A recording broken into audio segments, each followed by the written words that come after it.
আমার নাম মোহাম্মদ আবু সুফিয়ান। আমি একজন প্রাইমারি হেড টিচার। আমি 1969 সালে 1 সেপ্টেম্বর আমার জন্ম। আর আমি 1995 সালের 8 সেপ্টেম্বর আমি চাকরিতে জয়েন করি এবং এ পর্যন্ত আমার প্রায় 31 বছর চাকরি সার্ভিস হয়ে গেল। আমি এই ভোটের কাজে বিশেষ করে ডিওর পদে দীর্ঘদিন কাজ আমি করেছি।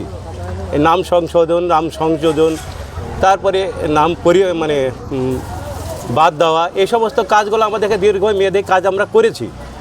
তো তখন আমরা দেখতাম যে অনেকের নাম হয়তো ভুল হয়ে গেছে, প্রিন্টিং আউট হয়ে গেছে, সেই কারণে সেই সংশোধনীগুলো আমরা তখন করতাম। এবারকার দেখছি সেই প্রসেসিংটা টোটালি আলাদা। তো এইরকম যে সকলের নাম বাদ যাবে, আমার 1206 ভোটের মধ্যে 800-র উপরে নাম বাদ গেছে। 155 নম্বর বুথের বাসিন্দা আমি। তো আমার তো চরমভাবে এখন আমি নিজেকেই খুব ছোট মনে করছি, আমাকে লজ্জিত মনে হচ্ছে। এই যে আমার নামটা কেটে দেওয়ার কারণ কি সেটা আমি নিজেই ভাবতে পারছি না। অথচ আমার নামটা কিন্তু হিয়ারিংয়ে কোনো নামটা আসেইনি। হিয়ারিংয়ে নাই ডেকেই এই নামটাকে টোটালি বাতিল করা হলো। তো নির্বাচন কমিশনের যারা কর্মী ছিলেন তাদের এই যে খামখেয়ালিপনা আমি কিন্তু খুব খারাপভাবে লাগছে আমাকে।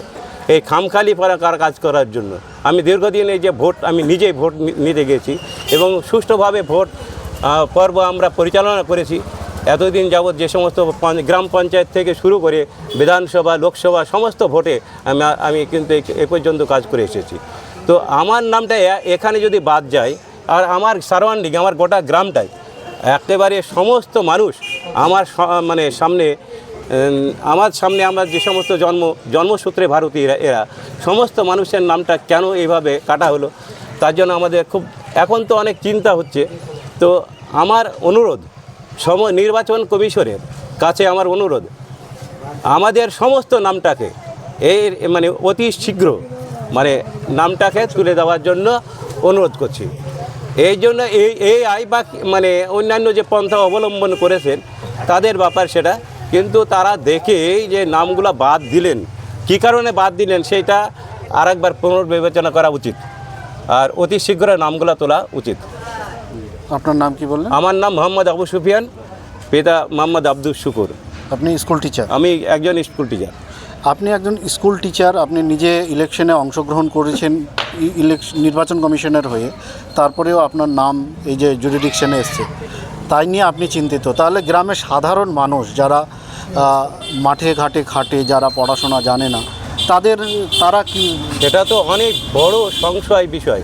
একজন শিক্ষিত মানুষ, একজন চাকরিজীবী মানুষ, তাদের যদি এই অবস্থা হয়, তাহলে সাধারণ মানুষ, অতি সাধারণ মানুষ, যে সমস্ত মানুষগুলা চাষের কাজে নিযুক্ত, যারা পড়াশোনা করেনি আদৌ, হয়তো যাদের কোনো সার্টিফিকেট নেই, অথচ জন্মসূত্রে তারা ভারতীয়, যে কোনো কারণে তাদের হয়তো শিক্ষাগত যোগ্যতা অর্জন করা সম্ভব হয়নি, কিন্তু সেই সমস্ত মানুষদের জন্য আমাদের তো আরও চিন্তা হয়ে যাচ্ছে। আমাদের সাধারণ মানুষকে আপনাদের বাড়ি যাচ্ছে বলছে, আমাদের কাছে সবাই তো আসছি, যে সমস্ত মানুষ সাধারণভাবে এই নামটা যাদের কাটা গেছে, তারা আমাদের কাছে পরামর্শ চাইতে যাচ্ছে। আমরাই তো পরামর্শ দিতে পারছি না, কিভাবে আমাদের নামটাই তো কাটা গেছে, সেই পরামর্শটা আমি তাদেরকে দেবো, সান্ত্বনা দেবো, সেটা সম্ভব হচ্ছে না। কি কারণে এরকম হচ্ছে বলে আপনার মনে হচ্ছে? কি পুরোটা রাজনৈতিক বিষয়? হ্যাঁ, পুরোটা যেভাবে সরকার পরিচালনা করছে রাজনৈতিক বিষয়, যাতে এই ভোটাররা ভোট না দিতে পারে, তাদের যে প্রতিনিধিত্ব যাতে খর্ব না হয়, সেই জন্য তারা এই ভোটটা দিতে দেবে না। সেই কারণে হয়তো তাদের সংশয় হচ্ছে যে এই সমস্ত ভোটাররা আমাদের পক্ষে ভোট দেবে না। এইভাবে রাজনৈতিক বিষয় বলছেন, ঠিক আছে, কিন্তু নির্বাচন কমিশন তো নির্বাচন কমিশন যেটা করতে চলেছে, আমার তো মনে হয় নির্বাচন কমিশন একটা সরকার যার পরিচালিত হচ্ছে, নির্বাচন কমিশনের কোনো নিজস্ব যে মতামত, নিজস্ব যে ক্ষমতা, সেই ক্ষমতা কিন্তু প্রয়োগ করছে না। আমার মনে হয় যে কোনো একটা সরকারের দ্বারা ওনারা পরিচালিত। আমি 1996 সালে 27 অক্টোবর সেনাতে দাখিল হয়েছিলাম।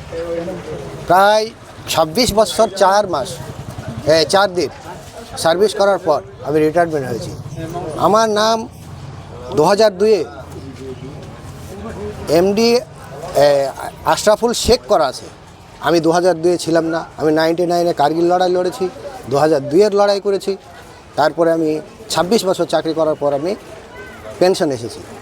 তখন তো আমি দেখিনি 2002-এ এসআইআর হয়েছে, আমি তো জানি না, আমি তো ছুটিও পাইনি। 9 মাস, প্রায় 10 মাস পর একবার ছুটি পেয়েছিলাম, তখন এসআইআর হয়ে গেছে। অথচ আমার নাম ছিল আশরাফুল শেখ, এখন বর্তমানে নাম মোহাম্মদ আশরাফুল হক, যেটা আমি 2000 পরে আমি যখন ভোটার কার্ড চেঞ্জ করি কিংবা কারেকশন করি, তখন আমার নাম হয় এমডি আশরাফুল হক। তাহলে এখন এইরকম পরিস্থিতিতে আছে, কি বলবেন? এটা কতটা চিন্তার মধ্যে রয়েছেন? আমি তো পুরোই চিন্তার মধ্যে এখন। আপনি একজন দেশের সেনা আমি 26 হিসাবে বছর দেশের জন্য কি করলাম? তাহলে মানুষ কি ভাববে আমাকে? মজার মুলুক পেয়ে গেছে তো। যে দেশের জন্যই করলেন, লড়াই আমি করলেন, সেই দেশের জন্য দেশে এতটা দিয়ে নাগরিক গেলাম, কিনা সেটা আজকে আজকে আমাকে নাগরিকত্ব প্রমাণ করতে হচ্ছে। কেন আমি ভারতের নাগরিক না? আমি কি ভারতের জন্য দেশ দিয়ে জান দিইনি? আমি আজ আমার এই অবস্থা। বাড়ির সবার কি অবস্থা রয়েছে? আমার ফ্যামিলির নোটিশ পর্যন্ত আসেনি, অথচ আমার ফ্যামিলি আন্ডার এডুকেশন। এগুলো কি? এগুলো তো ফাজলামি একটা।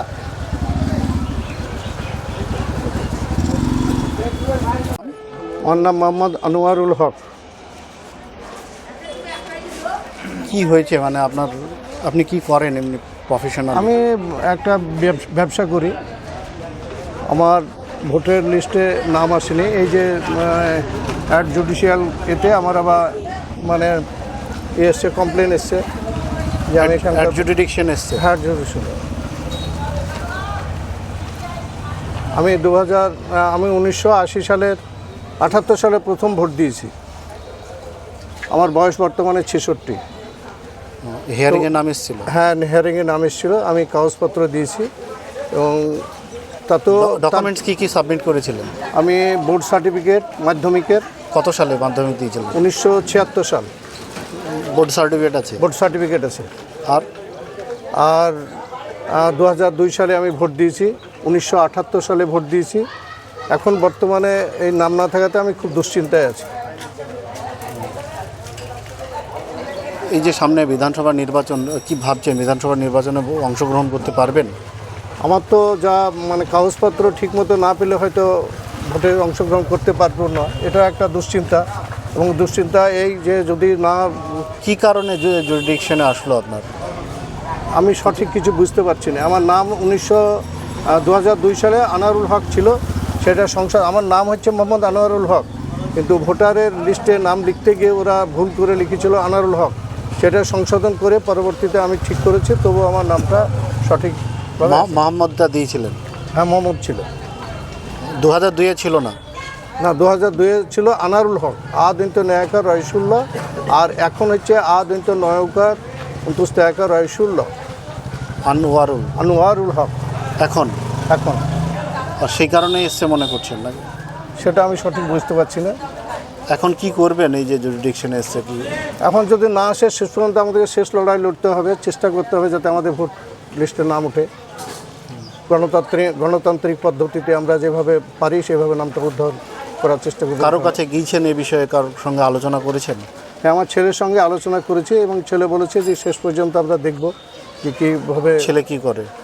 ছেলে আমার MA পাস করে বেকার বসে আছে। MA বিএড ডিএড ওনারও এসেছিল, ছেলেরও এসেছিল, মেয়েদেরও এসেছিল। মেয়েদের সবারই নাম, ছেলের নাম উঠেছে, কিন্তু আমার নামটাই বাদ তুলে দিয়েছে। সবার নাম উঠে ক্লিয়ার হয়ে গিয়েছে? হ্যাঁ, ওদের ছেলে সব ক্লিয়ার হয়ে গেছে। আমার বাবা এখানকার, 1923 সালে বাবার জন্ম এখানেই। এবং আমার দাদু, তাকেও আমরা দেখেছি, উনি মানে তারপরে আমার বাবা।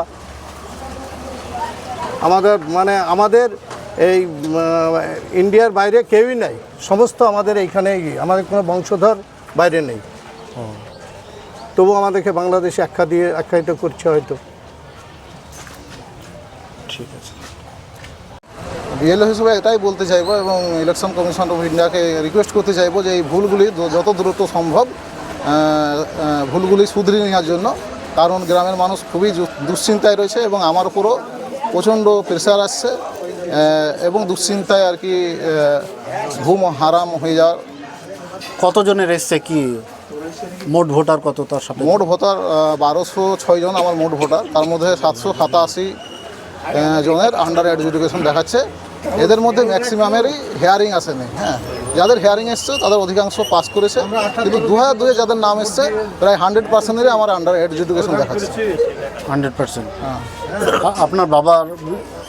আমার বাবা একজন এক্স সার্ভিসম্যান, উনি আর্মির এএমসি বিভাগে ছিলেন, 1971 যুদ্ধেও তিনি অংশগ্রহণ করেছিলেন। তবুও ওনার হেয়ারিং আসেনি, কিন্তু আন্ডার এডুকেশন দেখাচ্ছে। তাহলে কি কারণে এটা হচ্ছে? কাদেরকে আপনি ঊর্ধ্বতন কর্তৃপক্ষকে জানিয়েছেন আপনার উপর প্রেশার আসছে? আমি আমার ঊর্ধ্বতন কর্তৃপক্ষ ইআরও বিডিও সাহেবের সাথে কথা বলে জেনেছি যে এটা নাকি আরও এবং এমওদের গাফিলতি, তারা বাংলা পড়তে পারেনি বা বুঝতে পারেনি, সেই জন্য আদার্স যে সকল ভোটারের হেয়ারিং হয়নি সকলকে রোল ব্যাক করেছিল। এবং ইনারা যখন কমেন্ট করে সেই ভোটারদেরকে পাস করিয়েছিলেন, ওনারা কিন্তু সেগুলোকে অ্যাপ্রুভ করেনি, তাই এতজনের নাম আন্ডার এডুকেশন দেখাচ্ছে। আপনি তো বিএলও হিসাবে আপনার ভূমিকা কী ছিল?